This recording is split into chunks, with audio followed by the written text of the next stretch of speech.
everyone. Today we will study about the markers. As the markers, we will study about the three types of the marker. One is the chemical marker, biochemical marker. Third one is the molecular or DNA markers. So markers are compound. Marker compounds are the pure and single isolated chemical constituents within a crude drug that confirm the exact botanical identity of the starting material or the crude drug. Okay. We will study first with the biochemical markers. Enzymes नहीं है, biochemical markers होते हैं. Enzymes वो गलती से लिखा है. Biochemical markers are either proteins और एंजाइम्स, और वी कैन प्रोटीन्स जो होते हैं उसे एंजाइम्स भी कहा जाता है, इसलिए मैंने यहाँ पे एंजाइम लिखा है. Are either proteins or isozymes. They are also termed isozyme are also known as allozymes. Allozymes are the enzymes that are functionally similar but differ in location, net charge, structure, electrophoretic mobility, types of activators, inhibitors, and heat stabilities. They are these isozyme pattern has been also used in many population genetic studies.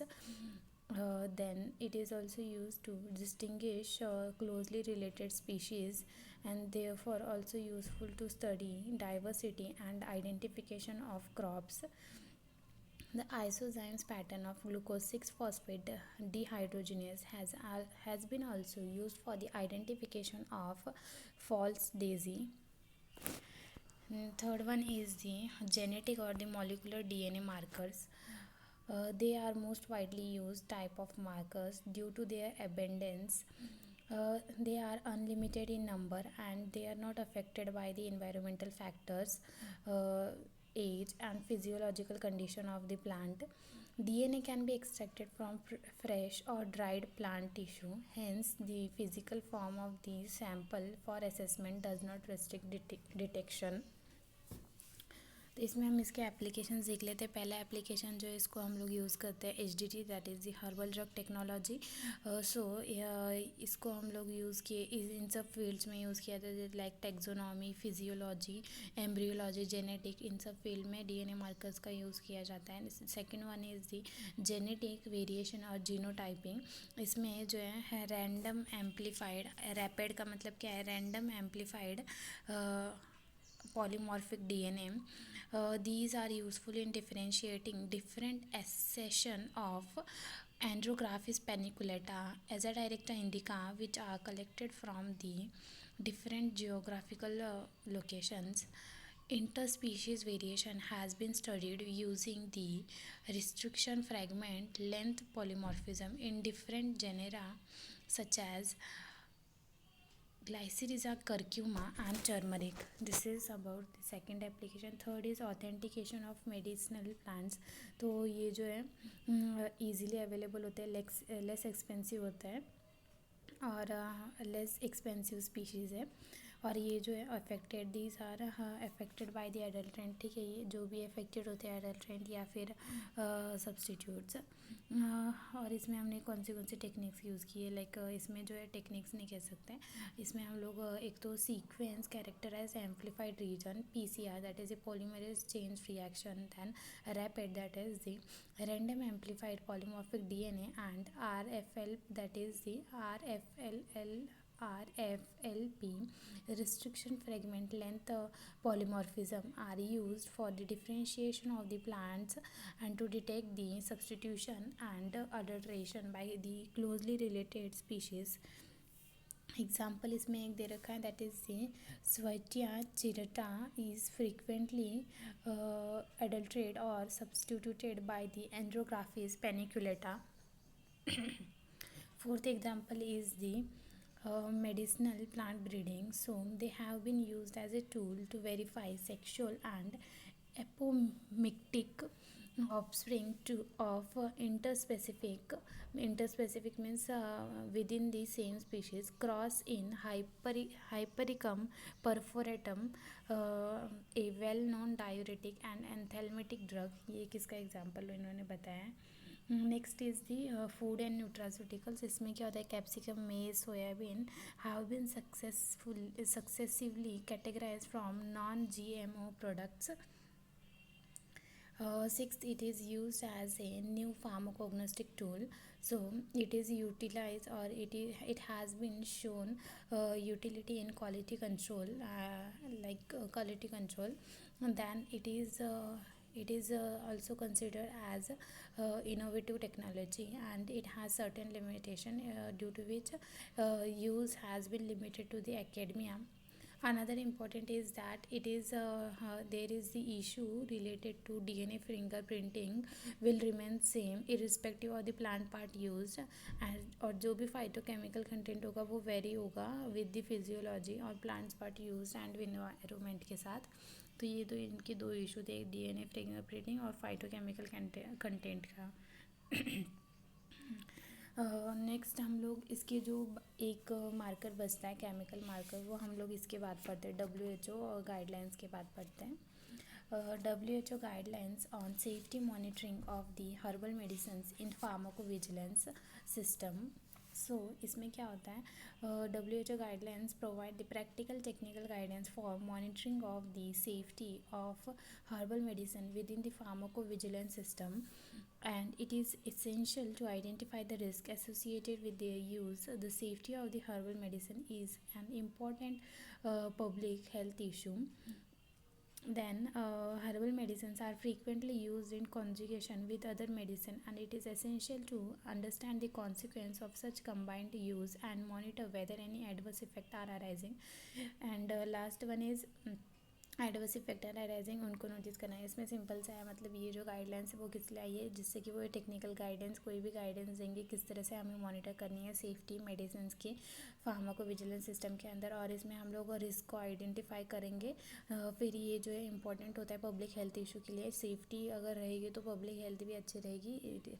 And इसमें बताया गया है कि अगर हम लोग एक medicine के साथ दूसरी मेडिसिन या कॉन्जुगेशन में मेडिसिन ले रहे कोई और मेडिसिन, तो उनके कॉन्सिक्वेंसेस क्या होंगे अगर हम कंबाइन यूज़ कर रहे हैं, उनको एडवर्स इफेक्ट को मॉनिटर करना चाहिए, ये सब बताएं. Next is the problems. So इसमें जो कंज्यूमर्स जो भी होते हैं वो क्या कंसीडर करते हैं कि नेचुरल मीन्स क्या होता है, सेफ़ होता है. एंड एक common believe that the remedies from natural origin are harmless and carry no risk. और कुछ मेडिसिनल प्लांट जो होते हैं वो क्या होते हैं, टॉक्सिक होते हैं, इनहेरेंटली टॉक्सिक होते हैं. एडवर्स इफेक्ट जो है उनसे अराइज हो सकता है. Adverse effect may arise from the mistaken use of the wrong species of medicinal plants, incorrect dosing, errors in the use of medicines. So ठीक है, तो इसमें हम लोग क्या कर सकते, incorrect dosing and errors in the use of herbal medicines. Okay, so इसमें हम लोग क्या एडवर्स इफेक्ट किस वजह से आ सकते हैं, तो हम लोग रॉन्ग स्पीशीज़ को यूज़ कर सकते हैं मेडिसिन प्लांट के, या फिर इनकरेक्ट डोजिंग या एरर दिया जा रहा है हेल्थ केयर प्रोफेशनल से या फिर कंज्यूमर जो भी ले रहा है उनसे. इंट्रैक्शन हो सकता है मेडिसिन का, एंड इंट्रैक्शन हो सकता है किसी और मेडिसिन के साथ. And the use of contaminated with hazardous substance such as the toxic. हाँ, जो भी प्रोडक्ट हम लोग यूज़ कर रहे हैं, हाँ, use of product contaminated with hazardous substance such as toxic metals, pathogenic, then pathogenic हो सकते हैं, micro organism, agrochemical residues can also causes the adverse effect. तो ये सारी चीज़ें जो है एडवर्स इफेक्ट कॉज सकते हैं. ये सारे प्रॉब्लम्स बताए किसकी वजह से, लोगों का बिलीफ होता है कि नेचुरल मिल सेफ होता है. इन सब चीज़ों की वजह से ये सारी प्रॉब्लम्स है कि ये लोग बिलीव करते हैं. ये सारी प्रॉब्लम्स के बारे में बताया. तो इनके ऑब्जेक्टिव्स के बारे में बताया. इसमें पहला ऑब्जेक्टिव है कि हमें प्रोवाइड करना चाहिए टेक्निकल गाइडेंस, जो मैंने पहले एक्सप्लेन किया, जिससे कि हम मॉनिटर करेंगे safety of the herbal medicine की. To provide standard definitions for terms relating to pharmacovigilance and safety monitoring of the herbal medicine. Next is the to promote the safe medicines, then to proper use of the herbal medicines, to support state member in context of WHO International Drug Monitoring Program, to include herbal medicines in national drug safety monitoring systems. ये सब हो गए इसके. Adverse effect क्या बताया कि herbal medicinal products are of poor quality. Okay, तो इसमें बताया क्या है, करंटली जो भी majority of the adverse event आ रहे हैं are related to the use of the herbal products या फिर हर्बल मेडिसिन की वजह से हो रहे हैं. That are reported and are caused by the poor product quality or improper use of the herbal products. So there is need to strengthen the national regulation, quality assurance and control of the herbal medicines. उनको overcome करना चाहिए, adverse effects को monitor करना चाहिए, report कर सकते हैं और इनकरेज करेंगे जो भी अथॉरिटीज़ हैं उनको encourage to strengthen the national regulation, registration, quality assurance, quality control of the herbal medicine. Okay, next is the regulatory requirement of herbal medicines. So इसमें हर्बल मेडिसिन्स के ये 5 मार्क्स के लिए क्वेश्चन आता है जनरली. वैसे तो इस बार नहीं आया, बट इसमें क्या पता है regulatory requirement of the herbal medicines. तो फिर इसमें 4 टाइप्स के आते हैं. पहला जो है गुड क्लिनिकल प्रैक्टिस है, good laboratory practice, good manufacturing practice and good agriculture and collection practice. तो हम लोग इसमें पहला देखते हैं, that is the good clinical practices. Herbal medicines under the herbal anatomical therapeutic chemical are classified based on the nomenclature and therapeutic to aid the safety study of the safety and clinical data. Development of the Ayush implemented pharmacovigilance program system to ensure the safety, efficacy and reporting of the adverse reaction and to investigate the adverse reactions. Health Authority and Ethical Committee give clearance for conducting a clinical trial. The trial is conducted when it requires a the trial when conducted requires a detailed protocol.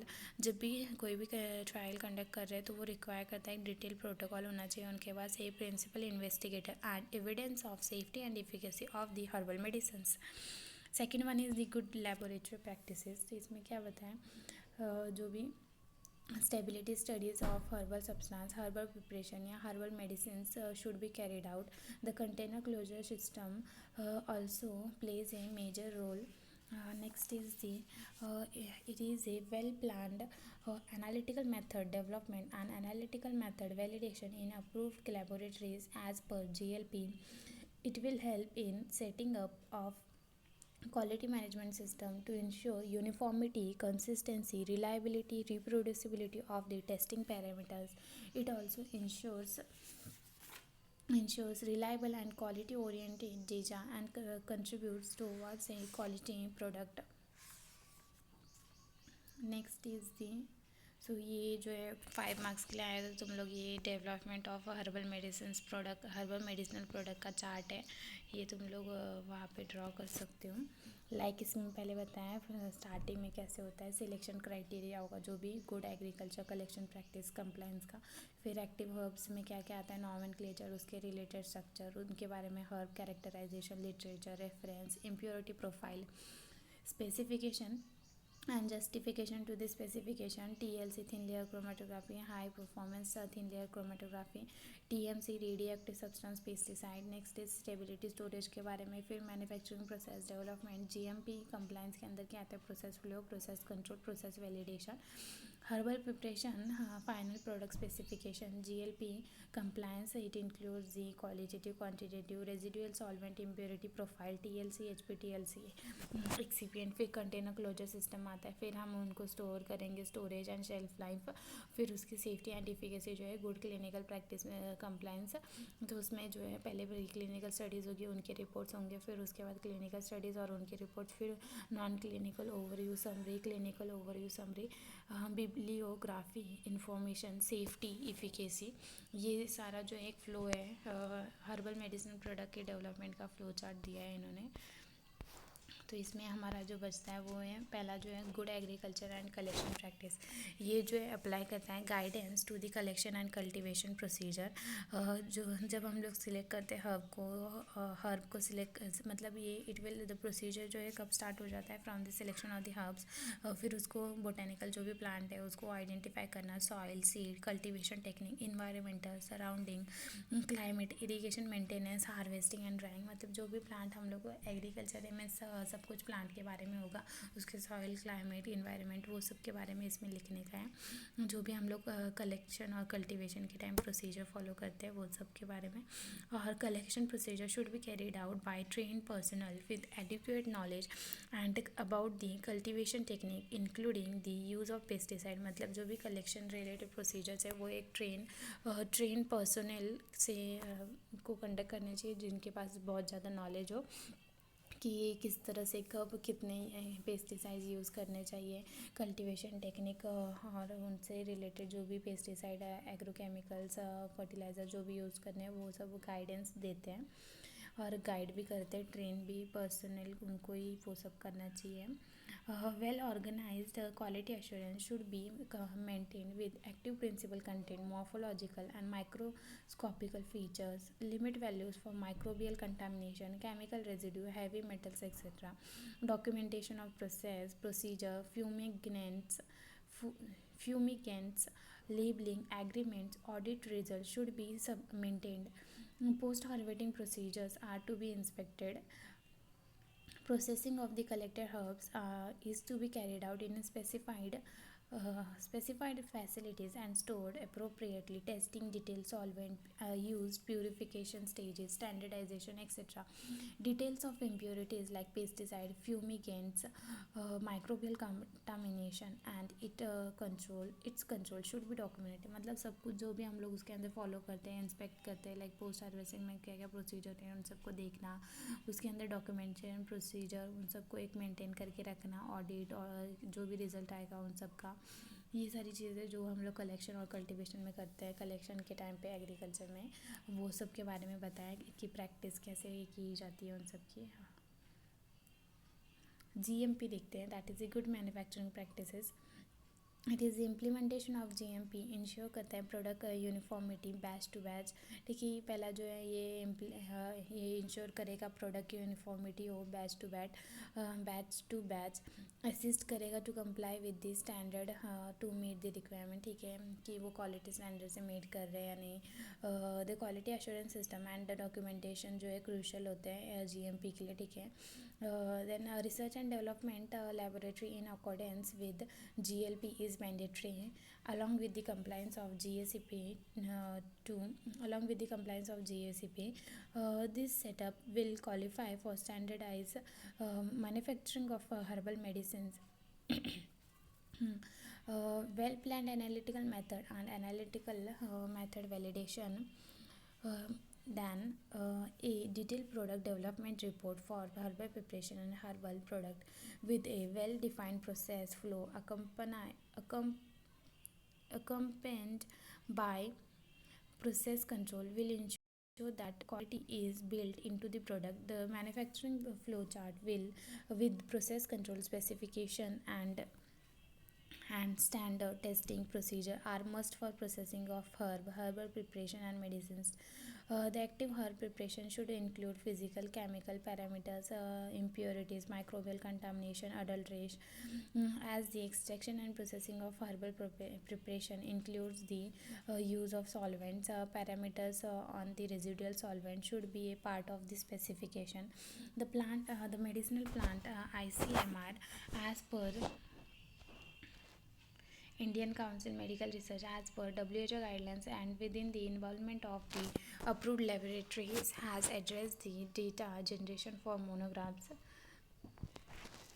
Each monograph should be titled with the botanical nomenclature, macroscopy, microscopy characteristics, phytochemical constituent, identification criteria using fingerprinting technique, quantitative estimation and marker principle. It also includes the information on pharmacological, clinical, toxicological aspects and adulterant substituents. So इसमें क्या बताया गया है कि एक तो ये ensure करता है कि यूनिफॉर्मिटी हो प्रोडक्ट्स में, और इसमें एक तो और वो जो भी प्रोडक्ट है उनकी क्वालिटी मीट होनी चाहिए अकॉर्डिंग टू द स्टैंडर्ड्स जो भी प्रिस्क्राइब्ड है। क्वालिटी एश्योरेंस एंड डॉक्यूमेंटेशन जो है प्ले करता है मेजर रोल GMP में। फिर इसमें जो भी हम लोग रिसर्च एंड डेवलपमेंट के लिए जो भी लेबोरेटरी बनाएंगे या जो भी लेबोरेटरी होनी चाहिए वो अकॉर्डिंग टू द GLP होनी चाहिए। और along with the compliance of the GSCP and फिर इसमें बताया कि हम लोग जो है या it will be A well plan analytical method development होना चाहिए and analytical method validation and इसमें जो भी मैन्युफैक्चरिंग प्रोसेस एंड ऑल उनके बारे में बताया गया है। इसमें कौन से सॉल्वेंट यूज़ करेंगे, एक्टिव हर्ब्स के बारे में बताया, क्या क्या स्पेसिफिकेशन में इंक्लूड होता है, इनके physical chemical parameters, impurities, microbial contaminants, वो सब इंक्लूड होते हैं। फिर एक्सट्रैक्शन प्रोसेसिंग वो सब क्या क्या इन्वॉल्व करते हैं वो सब बताया। इसमें ICMR के बारे में बताया, गाइडलाइंस। फिर इसमें मोनोग्राफ्स जो भी होता है हर एक मोनोग्राफ में क्या क्या होना चाहिए वो सब बताया इन्होंने, और कौन सी इन्फॉर्मेशन इन्होंने इंक्लूड की है वो लास्ट में बताया, डोज एडल्ट्रेंट वो सब इंक्लूड किया है। This is all about the regulation. Last जो हमारा बचा था मार्कर्स के बारे में, पहले हम लोग देखते लेते हैं इंपॉर्टेंस क्या होता है। स्टैंडर्डाइजेशन इसकी डेफिनेशन दे रखी है, it means the confirmation of its identity, determination of its quality, purity and detection of nature of adulterant by various parameter like pharmacognostic parameter, physical, chemical, phytochemical, microbiological assay, then chromatographical analysis. Standardization of crude drug is important to assess the quality of the raw material, estimate the amount of active principle present in it and to achieve the batch to batch consistency of the finished products। ठीक है, quality के लिए होता है ये, और फिर हमें पता चलना चाहिए कितने अमाउंट में एक्टिव कॉन्स्टिट्यूएंट प्रेजेंट है और उनकी बैच टू बैच कंसिस्टेंसी हो, अचीव कर सकें हम लोग। Chromatographic fingerprinting, it is a chromatogram representing the characteristics of the herbs. It is use for the it is one of the most important method for the evaluation of the herbal crude drug. It plays a role in the standardisation of herbal drugs, means इसको हम लोग evaluation, standardisation और quantification of herbal और quantification of the marker compounds, इन तीनों चीज़ों के लिए use किया जाता है, इतना याद रखना। मार्कर्स की डेफिनेशन जो है वो, markers are chemically known compounds which may or may not have therapeutic effect. They are used to calculate the quantity of herbal medicinal ingredients in herbal medicinal products। Means इसमें हम calculate करते हैं कितने ingredients, herbal medicine ingredients present है herbal medicinal product के अंदर। ये मतलब ज़रूरी नहीं कि ये थेरेपेटिक इफेक्ट दे, कई बार ये देता है कई बार नहीं देता है, which means that it may or may not have the therapeutic effect. Then it is important to isolate and structurally elucidate chemically defined substance in plants, drugs or drug preparation so that they can be use as markers. They not only help to understand the active principle of herbal drug but also enhance the analytical quality control. So इसके बारे में हम देख लेते हैं, ये 3 markers के बारे में था। केमिकल मार्कर्स रह गया था हमारा, ये तीनों पढ़ लिए थे हमने, 2 पढ़ लिए थे हमने इसमें से। केमिकल मार्कर्स जो है पहला है, इसमें ये एक यूनिक कंपोनेंट होता है जो कि कंट्रीब्यूट करता है therapeutic efficacy of the herbal medicines. It is applicable to many research areas including application of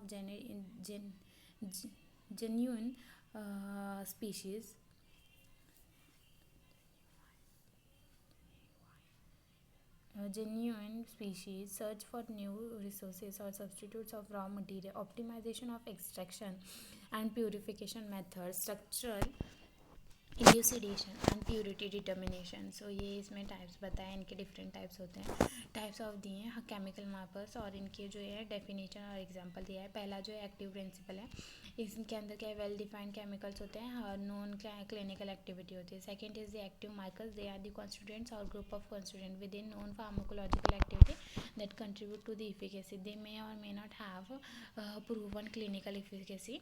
अच्छा, पहले का एग्जांपल नहीं देखा, that is withanolides in withania somnifera. Active marker जो होता है एलियम सैटिवम होता है, मीन्स एलियन या एनालिटिकल मार्कर्स। इसमें क्या होता है, ये भी ग्रुप ऑफ कॉन्स्टिट्यूएंट्स होते हैं बट वो जो है सर्व करते हैं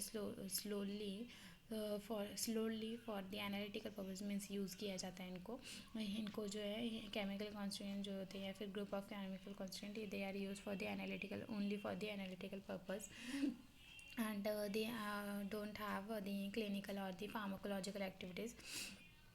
They help in identification of the raw materials and extract used to achieve the standardization. For example, different alkyl amides found in the roots of Echinacea purpura and Echinacea angustifolia, but totally absent in Echinacea pelagia, pallida. Negative markers is the fourth one, ये जो demonstrate करता है कि उनके allergic properties या फिर toxic properties. इसमें एक एग्जांपल आता है दैट इज़ जिंको जो है वो क्या शो करता है sign of the apoptosis and the necrosis में सेल डेथ होता है. एप्लीकेशन देख लेते हैं इसमें. First one is the identification of adulterant. Then it is also used for the identification and quantitative determination of proprietary products. Third one is the differentiation of the herbal medicines with multiple sources, determination of the best harvesting time, confirmation of the collection site, assessment of processing method, and इसको हम लोग detection of the lead compounds for new drug discovery example दे रखा है इन्होंने. Diagnosis of the herbal intoxication. Then to evaluate the stability of the proprietary product quality over time and determine the recommended shelf life. So this is all about the applications. You can refer the Nirali book for it. I had also taken the notes from the Nirali, and these are the images from the Nirali book only. So this is all about the unit 5. Thank you.